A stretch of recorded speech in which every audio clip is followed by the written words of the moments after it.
My gender. Because bian o even choka munumba. Especially ndị nọ na di biko bian. Una mana this period anọ n'ime bụ period bụ arụ na-ele nwoke ọkụ. Ihe nwoke bụ n'isi ka nkụ. Echiche di nwoke n'isi erika. Una mana okita ka. This is the moment your husband need kebulu his peace of mind. Kita abụrụ mgbe ịpụta na-agbakasị arụ. Ma ọ bụ ịpụta isosi ihe nọ bi na-enyo pụta ka ịmalụ nke ọ na-eme na nke ọ dara eme. Right now, that man is thinking about school fees. He's thinking about house rent. He's thinking about ego eji about December. He's thinking about ego eji settle family for December. Inwe na nwoke bụ ibu n'isi. Right now, nwoke bụ ezigbo ibu n'isi. So ngi nwa bụ nwunye, ngi nwa si na ibu nwunye, na like l'ọganihu nwoke gị. This is the time kwesịrị bụ his absolute peace of mind. Kita ka kwesịrị na-enye ya ebe ọ na-adị mma.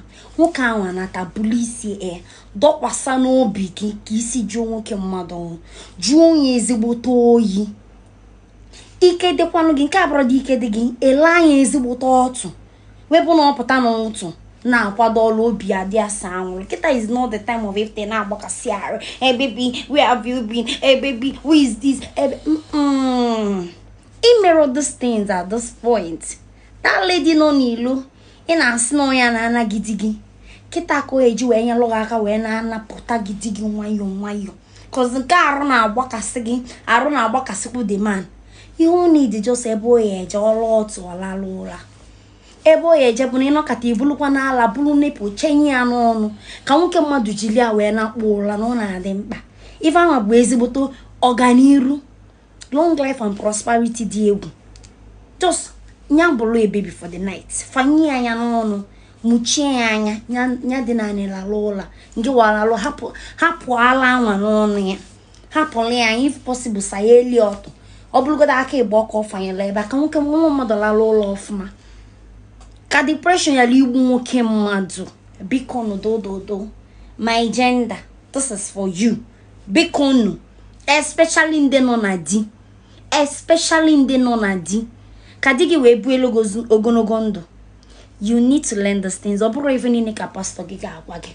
Ọ bụrụ ife niile na-eblame village people n'ọlụ onwe fa. Most of the things bụ ịmalụ ka esi ahaji nwoke.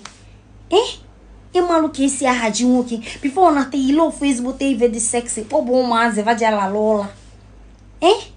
Ọ bụrụ mmanya enye ya. Gịnị ya na-abụ alakasị anya ọnụ. Ọ bụrụ na ọ na-esa efe enye ya.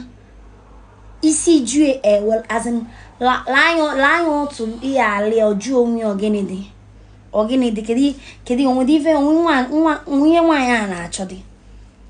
Adịghị ezigbo otu. Hapụ ogologo okwu. Hapụ lelelele mgbe ọbụla ị na-agbara na agbakọsị rapụ ya. Oive a na-eme ha ji arapụrụ. Hapụ da man. Cause ọ dịla ya na mma ọ dịgorokwanụ gị na mma. They say what?